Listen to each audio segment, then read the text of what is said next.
Asalaamu calaykum. Markaan waxaan sameyneynaa inaan practice gareyno inta aan soo qaadanay. Waa hadda xilligan wixii ka bilowdo cashar walba aan qaadano waxaan ku daabici doonaa amise kale aan u rogi doonaa inaan ku sameyno website inaan ku sameyno oo cashar walba aan qaadano oo aan qaybtaas kaga darno. Marka hadda intaan soo qaadanay waxaan ku sameyneynaa intaan waan soo wada qaadanay. Hal mid nagu cusubna oo ku baran doonaa oo ah offerka iyo active-ka oo kaleento oo markii hadda saan lagu aadiyo kale kalarada ay isbedelayaan. Marka waxaan isla sameyneynaa casharkan kooban oo inta aan soo qaadanay ah listiyadii iyo CSS layoutkiisa paddingkii iyo marginkii intaan soo qaadanay ayaan isla sameyneynaa. Waxaan sameyneynaa intaan layoutkan yar diyaarsan. Marka aan guda galno. Marka koowaad waxaan ka bilaabeynaa inaan sameyno listiyadii oo ahay navigation barka meesha noo taxnaay. Waxaan isticmaaleynaa another listigiina koowaadna wuxuu noqon doonaa home, listigiina labaadna wuxuu noqon doonaa contact oo kaleento, halka listigiina saddexaadna aan ka dhiganayno about. Hadda saddexdiina listi way noo diyaarsan yihiin waa kuwaana. Marka midda koowaad waxaan sameyneynaa waxaa iska qarinaynaa dhibcahan. Waxaan soo qaadanaynaa tag UL-ka ahay si aan ugu bedelno ama si aan uga tirno dhibcaha. Waxaan leenahay list style type-kii oo aan diski circle ugu sameynayno. Markaan waxba ma rabno nanaha ka dhiganaynaa oo iska qarinaynaa. Hadda marka waa iska qarino. So midda labaad rabnaa waxay tahay in hadda mid walbaba wuxuu haystaa hal line, mid kastaba wuxuu haystaa hal line. Marka waxaan rabnaa inay isbarbar dhigmaan oo mid walbaba uu kan kale ka dhinac bilowdo. Marka waxaan rabnaa inaan la hadalno waxa waaye listiyadan waaye oo aan rabno mid walbaba inuu ka bilowdo midka kale dhinaciisa. Marka waxaan leenahay UL listigiisa ama listiga keligiisa soo qaadanayna oo laayda ahay. By default waxa waaye displaygiisa block waaye oo mid walbaba lane buu leeyahay. Display block waaye by default. Marka displaygiisa waxaan ka dhigaynaa inline oo ah inuusan sar cusub ka bilaabmin oo mid walbaba laynkiisa caadiga qaato. Marka hadda markaan save dhahno mid walba waxay noqdeen by row ay iskugu dhinac xigsadeen. Midda kale aan sameyneynaa waxay tahay marka in UL-keena listigeena inaan siino inaan aragno horta inta uu ku fadhiyo inaan aragno UL-keena oo background hadda u sameyno. background iyadoo kale hadda u sameyno oo si aan u aragno inta uu ku fadhiyo. Intaas ugu fadhiyaa. Marka waxaan rabnaa marka inaan dhexda geesanaa rabnaa. Markaan rabno marka hore waxaan sameysanaynaa padding 10px oo kaleeto oo padding aan siina si marka uu u lahaado balac dhexdiisa oo u lahaado 4 tijaah ah oo 10px. Marka waxaan rabnaa xariiqadan dheer inaan soo yareyno aan soo koobno. Waxaan siinaynaa width aan siinaynaa oo waxaa hadda inta meesha ku bilaabanay ilaa inta 100% widthkiisa element kasta waxa waaye 100% waaye widthkiisa. Marka widthkiisa waan soo yareysanaynaa waxaa kaloo 400 oo kala siinay px intaan la soo akaaday widthkiisa. So marka waxaan rabnaa marka qoraalkan ku dhex jiro inuu dhexda tago. Waxaan leenahay text aligning center qoraalka dhexda tagay.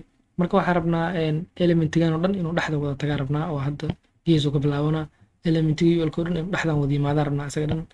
Marka waxaan sameyneynaa qaabka hadda inta loogu soo sigi jiray waxay ahayd margin oo marginka waxay ahayd elementkaas wixii banaanka ah oo margin top marka hadda dhaan elementigan kor kusoo sigana margin leftina inta kusoo sigana. Marka annaga waxaan rabnaa markastaba markaa shaashada aan yareyna iyo markaa weyneynaba elementiga inuu dhexda joogaa rabnaa. Marka browserka waxaan leenahay by automatic inuu gooy labada dhinac. Marka inta aad dhihi lahayd margin left 20px ama 30px browserka ayaa kuu gooynayo oo dhexda kuu keenayo. Marka waxaan leedahay bis margin auto automatic ah. Marka margin auto marka aad browserka ayaa labada dhinac kaaga soo kala sikinayo oo dhexda kuu keenayo. Margin auto marka margin auto ma shaqeyn doonto haddaadan width siinin elementkaada oo aadan dhihin 300px 400px intuu ahaadaba. Marka 300 kala ka dhigno markastaba qaab isla siman ayuu dhexda u keenayaa. Marka shaashada weyneyno kale dhexdiisa saas u jooga oo inta saas la siman intaas la siman ayuu kasoo sikanaya. midda kale waxaan sameynaynaa boodigan oo kaleento. Boodiga waxa waaye calooshan guud ee website-ka oo dhan waaye kala rasaynaynaa oo kaleento.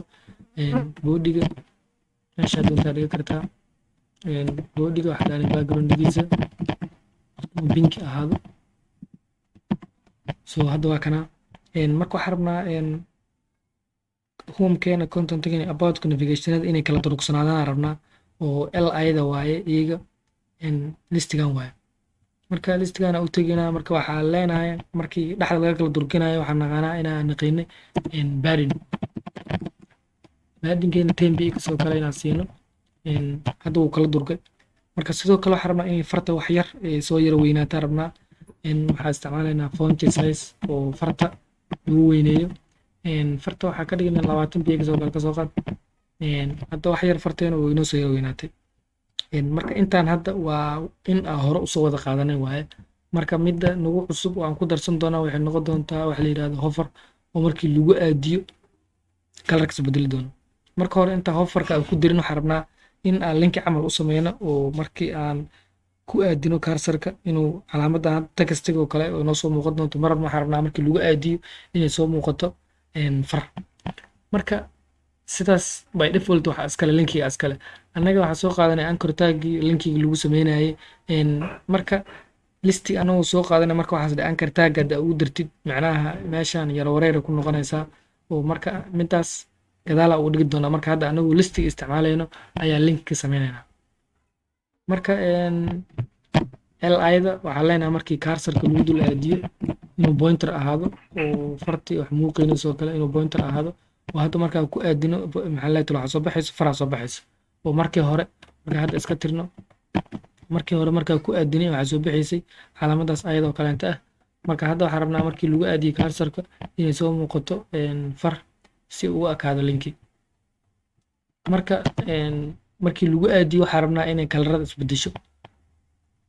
marka waxaa jira state la yiraahdo hover oo waxaa loo isticmaalaa maxaa la double ma aqaan midda magaceeda laakiin midaas aad qoraysaa. waxaa leedahay hover dan waxaa leedahay kalarkiisa inuu ahaado white oo kaleento oo hadda markaa ku dul aadino farta waxay noqonaysaa caddaan. midkaan kale markaa ku aadino sidoo kale waxay noqonaysaa caddaan. sidoo kale midkaan markaa ku aadino waxay noqonaysaa caddaan. marka hoverkan waxa waaye markii cursor-ka lagu dul aadiyo markaa saan ugu dul aadino isla markii wuxuu qaadanayaa kalarkii uu qaadanayaa oo waxaa ka dhigi karnaa blue kala hadda ka dhiganaa blue kala hadda ka dhigna. marka cursor-ka lagu dul aadiyo wuxuu noqonayaa blue. marka white-kiisa nagu soo celi. markii lagu aadiyo waxaa dhaan wuxuu noqonayaa caddaan. sidoo kale mid kasta markii lagu aadiyo wuxuu noqonayaa caddaan. marka haddii aan isla fiirino hoverkan elementiga aad rabtid inuu elementiga aad rabtid inaad hover u sameysid waxaad isticmaalaysaa calaamadaas oo double quotationka camal ah ayaa isticmaalaysaa. kadibna waxaa qoraysaa hover oo hadda anaga waxaa rabna markii listii lagu aadiyo inuu isbedelo kalarkiisa.